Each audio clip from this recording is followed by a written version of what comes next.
کئی علماء نے اس بات کو صاف اور کھلے الفاظ میں تسلیم کیا ہے کہ اللہ کے نبی صلی اللہ علیہ وسلم کی جو حضرت عائشہ کی روایت ہے وہ تراویح کے بارے میں بہت شرافت کے ساتھ حنفی علماء میں سے بھی بعض نے بات کہی ہے کہ نہیں وہ حضرت عائشہ کی روایت وہ جو تراویح کے بارے میں ہے.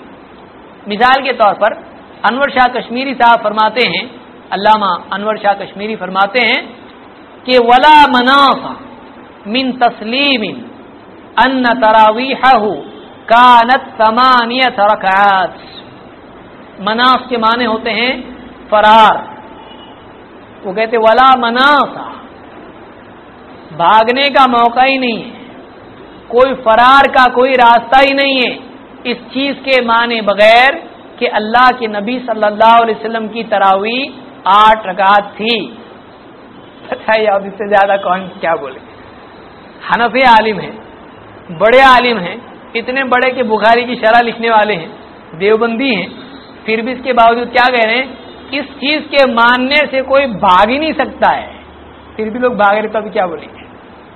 اس چیز کے ماننے سے کوئی رائے فرار نہیں ہے کہ اللہ کے نبی صلی اللہ علیہ وسلم کی تراویح 11 رکعات تھی، یعنی 8 رکعات تھی. وہ بھی اتنے چھوڑ کے بول رہے ہیں 8 رکعات تھی.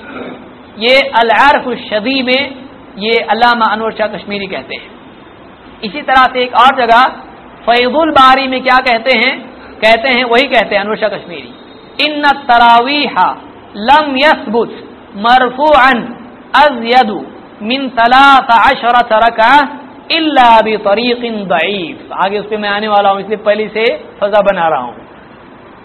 کیا کہتے ہیں کہ تراویح مرفوعا یعنی اللہ کے نبی صلی اللہ علیہ وسلم سے 13 رکعات سے زیادہ ثابت ہی نہیں ہے.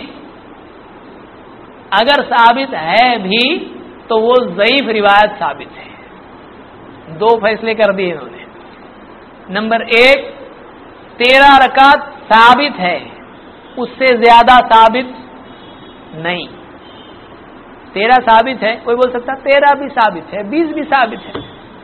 یہ کیا بول رہے ہیں، 13 ہے وہ تو ثابت ہی ثابت ہے بھائی، اس کو تو چھوڑ دو، اس کو تو ہٹاؤ یہاں سے. 13 تو ثابت ہی ہے، اس سے زیادہ ثابت نہیں ہے. اور کچھ روایت 13 سے زیادہ کی ہے تو اس کے بارے میں ہمارا فتویٰ سنو، وہ ضعیف ہے. یعنی اللہ کے نبی صلی اللہ علیہ وسلم سے ان کی تحقیق یہ ہے. اب ان کو تحقیق اگر ہے، ان کی تحقیق ان کے نزدیک معتبر ہے حنفی علماء کے نزدیک، تو آپ دیکھیں، یا تو ان کو تحقیق کرنے نہیں آتا بولتے. ان کی تحقیق یہ ہے، اتنی ڈیرنگ سے بول رہے ہیں، کچھ تو بات ہوگی، اتنی پکی بات کہہ رہے ہیں، ثابت ہی نہیں 13 سے زیادہ. اور اگر ہے تو وہ کیا ہے، الا بطریق ضعیف، وہ ضعیف طریق سے وہ ثابت نہیں ہے. کوئی یہ کہے اگر یہاں پہ تھوڑا آرگیومنٹ کرنے والے بہت، یعنی کیونکہ منطق اور علم کلام اور سب چیزیں آتی ہیں بعض لوگوں کو، بولیں گے دیکھو بولے نا ثابت نہیں ہے مگر ضعیف طریق سے ثابت ہے. تو سند ضعیف ہونے سے حدیث ضعیف نہیں ہوتی ہے. تو وہ کہہ رہے ہیں کہ ضعیف طریق سے ثابت ہے. اگر کوئی ایسا کہتا ہے تو بولے اوپر کا جملہ ایک بار تھوڑا اور پڑھو.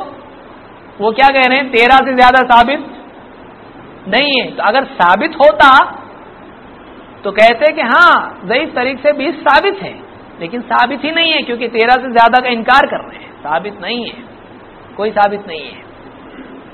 اسی طرح سے آگے جا کے کہتے ہیں کہ وہ ضعیف کیسا ہے، تھوڑا ہلکا پھلکا غریب ضعیف ہے، نہیں، بہت ڈینجر ضعیف ہے. کیسا؟ کہتے وہ اما النبی صلی اللہ علیہ وسلم فصح عنہ 8 رکعات، اللہ کے نبی صلی اللہ علیہ وسلم سے 8 رکعات صحیح ثابت ہے، صحیح ہے وہ اما 20 رکعہ، اور جہاں تک کہ 20 رکعات ہیں، فهو عنہ بسند ضعیف، تو یہ اللہ کے نبی صلی اللہ علیہ وسلم سے ضعیف سند سے آیا ہے. اگر مجلس میں کوئی ایسا ہو جس کو ضعیف معلوم نہیں ہے تو جان لے کہ اس کا مطلب ہوتا ہے کمزور. کچھ لوگ کیا بولتے ہیں، ضعیف کا مطلب بوڑھا ہوتا ہے. بوڑھوں کا ادب کرنا چاہیے بہت. تو بھائی ضعیف روایت ہے، بہت ادب کے ساتھ لو اس کو. صحیح تو صحیح ہے، پر ضعیف کیسا ہے، با ادب با ملاحظہ ہوشیار. تو بالکل با ادب